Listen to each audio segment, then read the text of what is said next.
Welcome. I am sweating a lot here. It's at Hopsquad. I do not believe what we have just seen. So again, I have Chris Bills and Benjamin Verheyen with me. We predicted either a narrow 3-2 Austin win or a 2-2 draw. That did not happen. 4-1 win for Austin. All of a sudden, Supporter Shield maybe back in play. Certainly a statement win for Austin tonight. So yeah, we'll get some initial thoughts right now. Let's start with Chris. Chris, what do you think? I mean, this is what it's all about. We're at Hopsquad about hour and a half, 2 hours after the game ended. Just did post game reaction and stuff with the players and Josh Wolf. And we'll get to that, but For really, sure. it's just about the atmosphere, the fact that Austin was the center of the soccer universe tonight. All eyes, 83 countries, something like that. And Austin FC put on a show. They really At did. Q2 Stadium. They showed exactly the type of soccer they want to play. The atmosphere was great, and it's the kind of night that we could only dream of only a few years ago. And I'm proud to be here covering MLS. I'm proud to be here in Austin, and it's just a all around fun night to be covering the game. And I know Ben might feel a little differently coming all the way out here. Yeah. But we'll have playoffs and we'll have more to come in the season. But as far as tonight goes, I mean, it was incredible from start to finish. Yeah. So Ben, let's get kind of your initial thoughts there. Yeah, I mean, as far as the atmosphere goes, it was amazing. It was what I expected. The fans were into the game the whole 90 minutes. I love that. As far as the result, not what we expected from LAFC, but we keep going. It's hot in Texas, I'll tell you that. Yeah, it really For my is. first time in Texas, though, the experience overall was great for me. I really enjoyed the atmosphere in the stadium. Yeah. So I mean, Ben, you've talked obviously about just the quality of the team all year. You've talked about almost this kind of like invincibility with LAFC, and all of a sudden, they've lost two in a row at a pretty crucial stretch of the season. I mean, this happens. This is MLS. It's really competitive. But just where do you think the fan base is right now? And I mean, just kind of some maybe initial takeaways from what Toronto said about what happened tonight. Yeah, I mean, Chongolo just basically said it came down to defensive blunders. It was just individual mistakes from the defense, something you don't really see very often from LAFC. Right. I think the fans are definitely disappointed. It's hard to be it's hard to take anything positive out of this game. The only thing I could say is that it's better for these games to happen now than in the playoffs. For sure. That way you have like time to work on things and improve. Yeah, that's the thing. I mean, should LAFC and Austin meet in the playoffs again, there's definitely going to be things to remember about this match. I feel like there's going to be maybe a little bit of a revenge factor coming in should that happen, right? Yeah, definitely. I mean, you guys already swept the series this year. Yeah, you guys that is strange. Yeah, so, I mean, yeah, maybe in the playoffs we'll meet each other again. We'll see. Okay. And then, yeah, Chris, so just kind of some takeaways initially from what Josh Wolf with players said tonight. And I can fill in a little bit, but just want to get kind of your initial impressions about the statement win. Yeah, I mean, it's credit totally to Josh Wolf and his coaching staff and the players for pulling off what they were trying to do. But I was just thinking back, and all the times throughout the season, especially in home games, we've been waiting to see a performance like this. Since the first 2 weeks when Austin FC came out and just throttled Miami and Cincinnati and showed exactly what they showed tonight. And there's been all these games where they've given up goals early. They've had to come back. We question certain things about the game plan, certain things about lineups, certain things here and there, and there was none of that tonight. It was a buttoned-up professional performance, and the word that Josh Wolf loves to use, collective. It was the collective. It wasn't just Sebastian Drewsy picking up everybody by the scruff of their neck. It was everybody was in the right spots, and Diego Fagundes scores the free kick to sort of light it all on fire, but.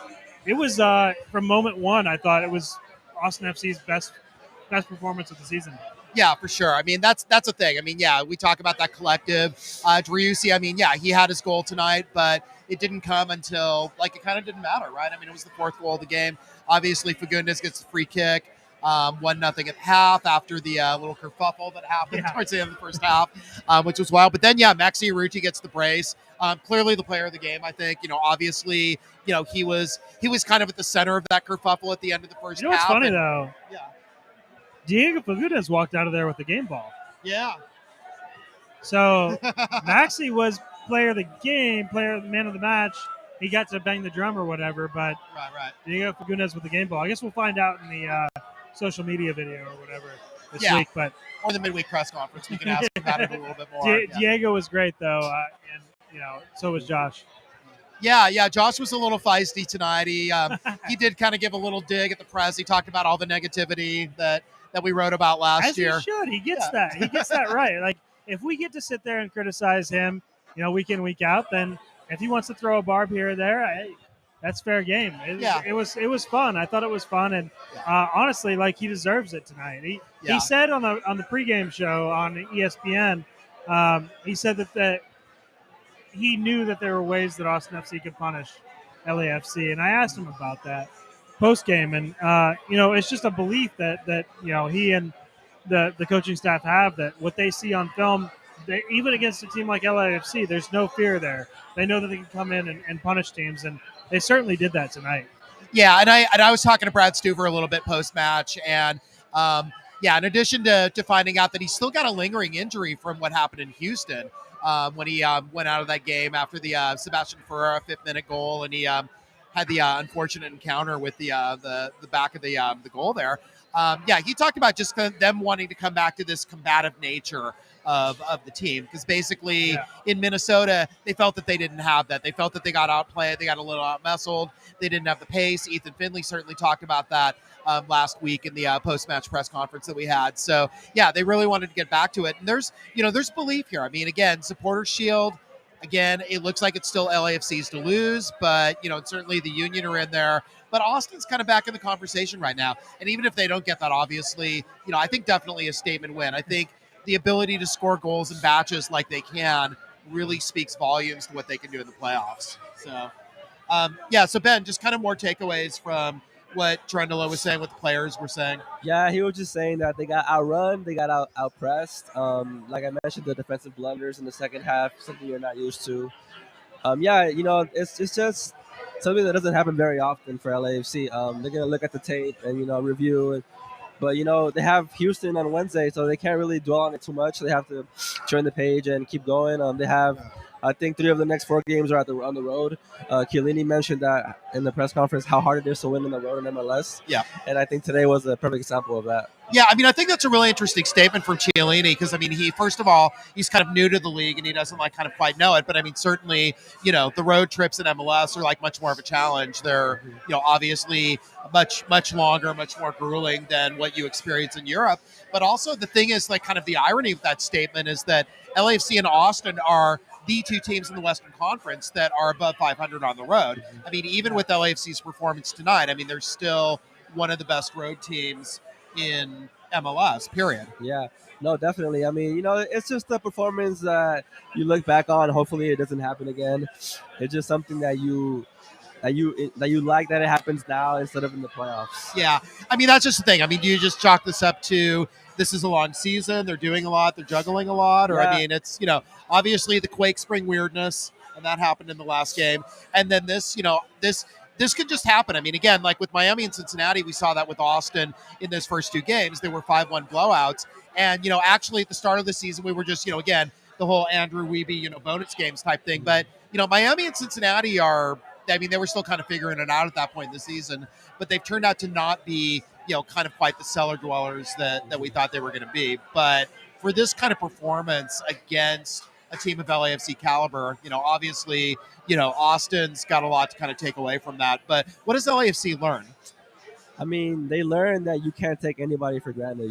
Just because you have these offensive powerhouse, all these all-star players, you can't win the games on paper. You have to go on the field yourself. Right. I think that Cherundolo, I think he put out a good lineup. I think the game plan was good. I just think that the players just didn't perform. The passing was a little sloppy. I didn't think the passing was on point today, and they didn't even get a shot on goal in the first half. Mm-hmm. So I think just those second 10 minutes, second half, right. Those first 10 minutes of the second half are key to the game. Absolutely. Mm-hmm. Yeah, I mean, and I thought that was interesting that you had towards the end of the first minute. Towards the end of the first minute, towards the end of the first half, rather, you had the fight, and that certainly, I think, kind of changed the complexion of the game. Not so much in terms of how it's being played on the field, but just in terms of the mentality, just the kind of combativeness that Austin wanted to get. I think that really kind of showed in that moment.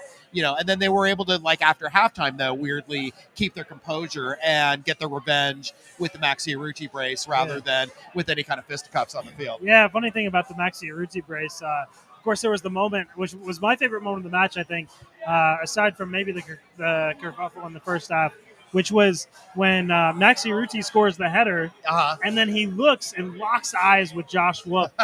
and those two just, like, I want to see that mixed to, like, some, like, Titanic music or something, because it was just like two men just, like, doing a beeline for each other and just an embrace. And the whole team then gathered around, and we got kind of the story behind that, which is that Maxi Arruti's not the best with his head. That's maybe his one of his weaknesses as a center forward. And for him to score not just a header, but like a glancing near post header that came back the other way and beat Maxime Crepeau, it was like this training ground thing that we haven't had access to, of, like, they keep telling Maxi Arruti, hey, you need to be better with your head. Hey, you need to be better with your head. He scores a header, and he goes directly to Josh Wolf and just says, how about that, buddy? And it was just so cool. And then you got to give a shout out also. I think the other thing from Austin FC is the fullbacks. I mean, absolutely. Yeah. Imagine when the lineup came out, knowing that Nick Lima was going to completely put Gareth Bale in his pocket. I know. For 90 minutes or however long Gareth Bale was on the pitch. That was impressive. Is it too late to consider Nick Lima for right back for the U.S. men's national team? Never too late. It's only one. There's a September camp, right? Yeah. There you go. So, or maybe one-time switch to Iran. Yeah. Can we get? Can we get him in somehow? Absolutely. We have Pollo with us. We do. Actually. So I want to get Pollo's thoughts on the game. So first of all, that Diego Fundas free kick, which obviously opened up the scoring. What was your reaction to that? I mean, you probably weren't expecting that. What did you think?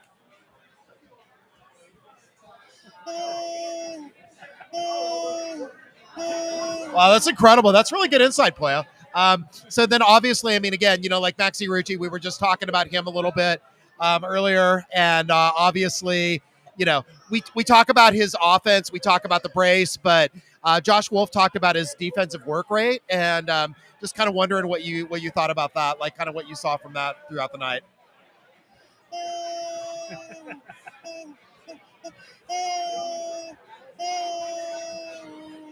So, and finally, I mean, obviously, LAFC is kind of a worthy foe. There's this kind of thought that maybe this is a playoff preview.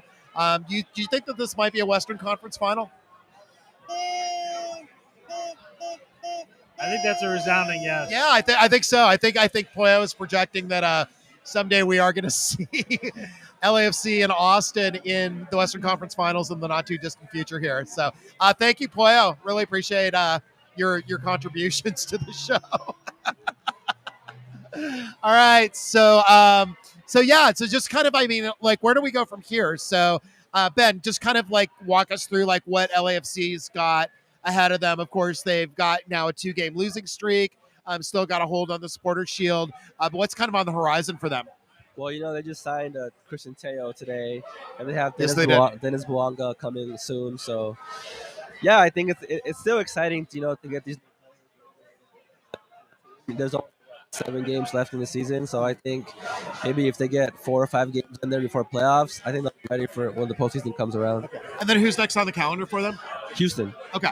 Yeah, and I mean, again, Houston's obviously, they've had their struggles right now. Yeah.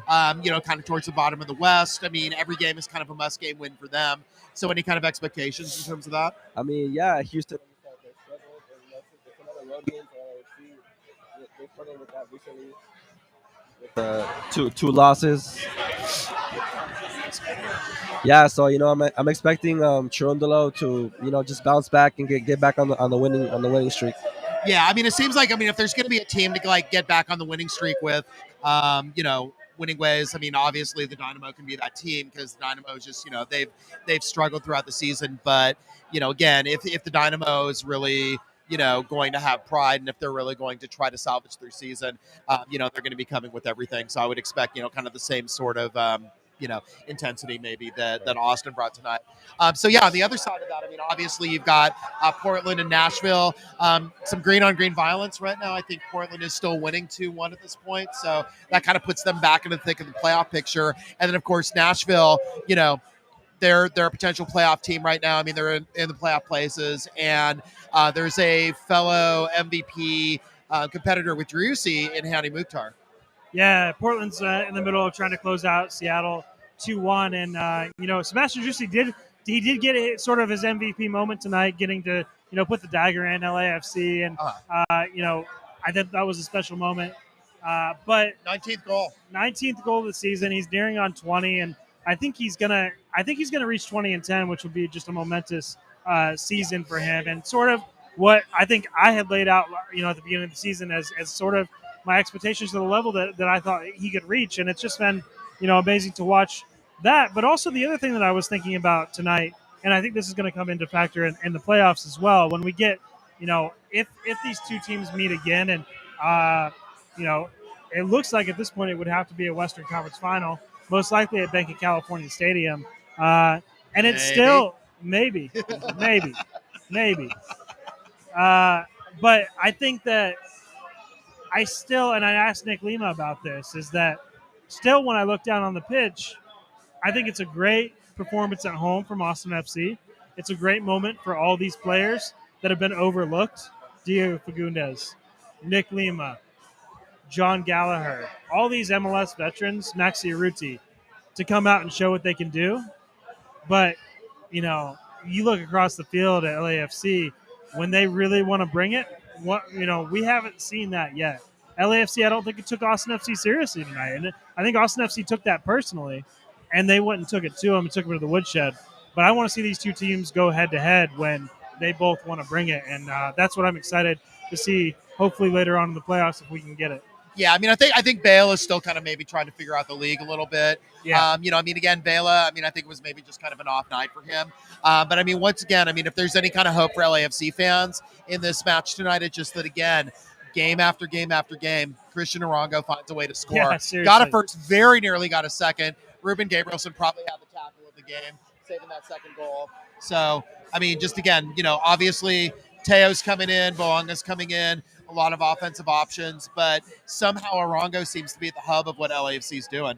Yeah, he's been the go-to guy for LAFC all season. He has 13 goals now for the team, leading scorer for the club. So yeah, like you said, he always finds a way to score. He always makes the good runs. He always presses in defensively. So yeah, he's been a great player for LAFC. Yeah, and again, I think obviously, however it shapes up, again, I still think LAFC is going to get the 1 seed. I still think they're going to get the supporter shield. I think the playoffs run through the bank, but again, yeah, it's a challenge. Again, tonight you kind of have a blueprint in terms of how to beat LAFC. Yeah, I agree. It's going to be difficult to play these kind of teams that kind of figure you out already. It looks like Austin already figured out LAFC. They beat them at the bank in May, and they beat them today. So, like you said, it's the blueprint of how to beat them. You just got to, take advantage of their mistakes, and that's how you beat LAFC. Yeah, if there is any kind of silver lining or whatever, the idea of trying to beat a team like LAFC 3 times in a season, really, really challenging. So if it comes down to that, yeah, for sure, yeah, it's kind of one of those things, trying to beat a team 3 times in a season. But at the same time, your confidence goes through the roof because you've already seen. We saw it tonight from Austin FC. They knew they could beat LAFC. Right. They saw all the things on tape, and then they had belief because they just did it a few months ago. Right. But before we go, I want to make sure we shout out a couple people. Shout out to Greg from Hopsquad and Hopsquad for letting us be here, drink a little beer, and be here and do these shows in front of the fans. Just a great atmosphere. It adds to the flavor at Q2. If you ever get to Austin, Ben got to see it tonight in full flow. So shout out to them. Shout out to Maya, our producer, and then shout out to the Moon Tower guys for coming over here and getting Mayor Adler on. Yeah. That was amazing. If you didn't see that and you're watching this one, I'm not sure why. But go check that out. And that was incredible. Yeah, and just all around great night for soccer in Austin.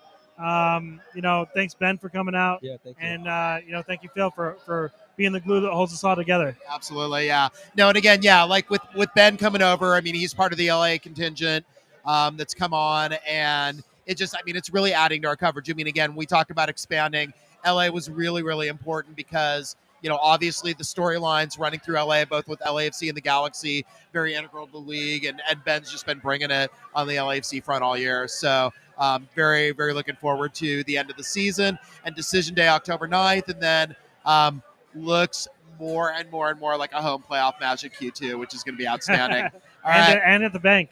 And at the bank. Yeah, for sure. All right. Well, take care, y'all. Thanks so much. And again, support the striker. If you are not a subscriber yet, there's 30-day free trial. Check us out. I think you'll like what you see. I think you'll like what you read. And we're here. We're going to bring it for the rest of the regular season and the playoffs. And then we're sliding straight into the World Cup. So it's going to be really exciting.